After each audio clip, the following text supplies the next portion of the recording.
একটা যুবক ছেলে নাইলে দিনে একবার হস্তমৈথুন করে, এরপরে সে ভয় পেয়ে যে তার যৌন শক্তি নষ্ট হয়ে যাবে, বলে যে আস্তাগফিরুল্লাহ আস্তাগফিরুল্লাহ আর করবো না, 1 মাস আর করে না। নাহলে 15 দিন একটা মেয়ের সাথে কথা বলে, নাহলে একটা মেয়ের পিছনে 1 বছর টার্গেট দিয়ে ঘুরে ঘুরে বিয়ে করবে, একটা অপরাধ জেনা।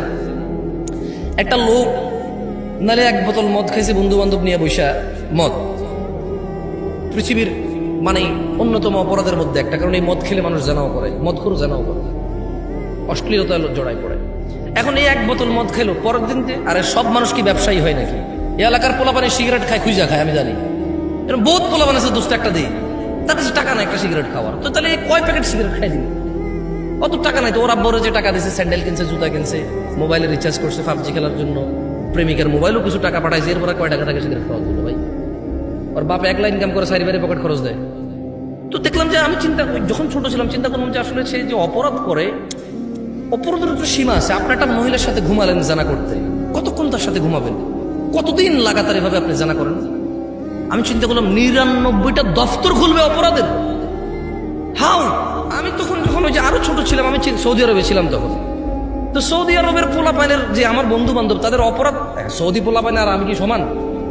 এমনি ছোটবেলায় সাইকেল টাইকেল চালাইছি ওদের সাথে, একলা পাহাড়ের উপরে বসে মুরগি টুরগি জ্বালায় খাইতাম।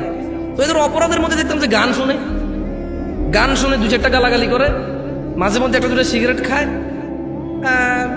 এর বাহিরে ধরেন এইগুলা কমন অপরাধ আর কি। হ্যাঁ, এর মধ্যে ধরেন কতক্ষণ গান শুনে, কতক্ষণ আস্তাগফিরুল্লাহ আস্তাগফিরুল্লাহ, সৌদি পোলাপানের কথা বলতেছি। হ্যাঁ, ওই বন্ধুর একটা ঠুস করে একটা গালি দিয়ে দিল, গালি দিয়ে বললো যে লা হাওলা ওয়ালা কুওয়াতা ইল্লা বিল্লাহ, সর তুই সর করে থাকলে গালাগালি হচ্ছে।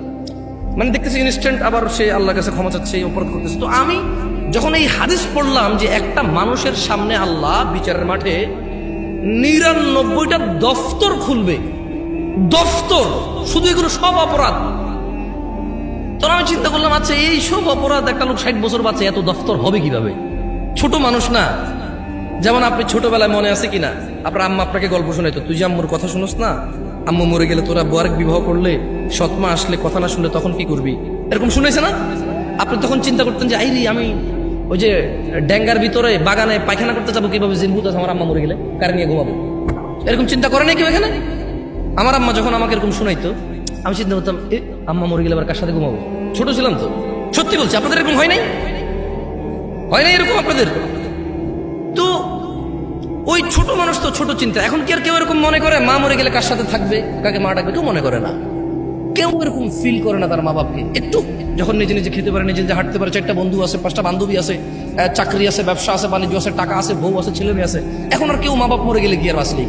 ছোটবেলা যে ফিলিংস ছিল, আমার আম্মা মরে গেলে আবার কার সাথে থাকবো, ওই ফিলিংসটা মানুষ হারাই ফেলে। তো আমি ছোটবেলা চিন্তা করলাম যে 99টা দফতর কিভাবে? তো যখন আমি বাংলাদেশে এলাম, অথবা যখন আর একটু বড় হলাম, সৌদি আরবে কিন্তু ডিশ আছে, এবার বড় বড় এভাবে ছাতা লাগায়, হাজার হাজার চ্যানেল থাকে। এবার আমি চিন্তা করলাম, আচ্ছা রে, তবে ওখানে জানতাম যে এগুলো ইহুদি নাসারাদের টেকনোলজি, মুসলমানরা অন্যায়গুলা করে, যারা কাজ এগুলা করে তারা হয়তো হিন্দু টিন্দু মুসলমান, ওদের আর হালাল হারাম কি? আপনার জন্য না শুকুর হারামের জন্য কি হালাল হারাম? এটা ওর জন্য খাবার। বুঝতে পারি নাই মনে হয় আমি।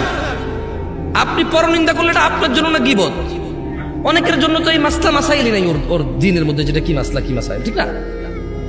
তো আমি যখন এখানে আসলাম, আমি দেখলাম যে হ্যাঁ, আমার গ্রামে আমার আপন কাজিন ব্রাদাররা বা আড়াতো পাড়াতো ভাতিজা, ওরা বললো কি ডিশ ব্যবসা নিয়ে আসবে। আমি বললাম যে ভাতিজা, ডিশ ব্যবসা করবি, যত মানুষের সিনেমা দেখবে, ওর একক ব্যক্তিগুণা, কিন্তু এই যে তুই যেটা দেখাচ্ছিস তোর সেম গুণাটা আসবে, তো তোর তো এটা অনেক পাপ হয়ে যাবে। পুরা গ্রামে প্রায় এই পুরো আশপাশে 4-5টা, পুরো ইউনিয়নে 27টা গ্রাম, তুই যদি একলা এগুলো ডিশের সার্ভিস এগুলো দেস, যত মানুষে গান শুনবে, সিনেমা দেখবে, তোর উপরও তো গুনাহ আসবে। সামান্য কয় টাকার জন্য এত গুনাহ কিভাবে তুই এটা করে আল্লাহকে রিপে করবি? আর মানুষের গুনাহ তো এটা মানুষ রিলেটেড, তো সমস্যা। আমাকে বললো যে কাকা, আমি না দিলে অন্য কেউ তো দিয়ে দিবে, তাহলে ইন্টারনেট ব্যবসাকে কি বলো কাকা, বলো? তার মানে তার এটা হারাম, সমস্যা নাই, কারণ ইন্টারনেট ব্যবসা তাহলে কি? মানে এরকম। তো শোনেন গাজীপুরবাসী, ওই যে আবার একটু বলেন তো আমার সাথে, আমি আবার টপিকে আসি। দেখছেন কি সুন্দর লাগে না? মাশাআল্লাহ। এটা হচ্ছে আমাল, এটা হচ্ছে কি, এটা কি, এটা মানুষ ব্যক্তি আমল করবে। আমি আসতেছিলাম যে এই লা ইলাহা ইল্লাল্লাহ এটা কত বড় জিকির সেটা বলতে আসতেছিলাম।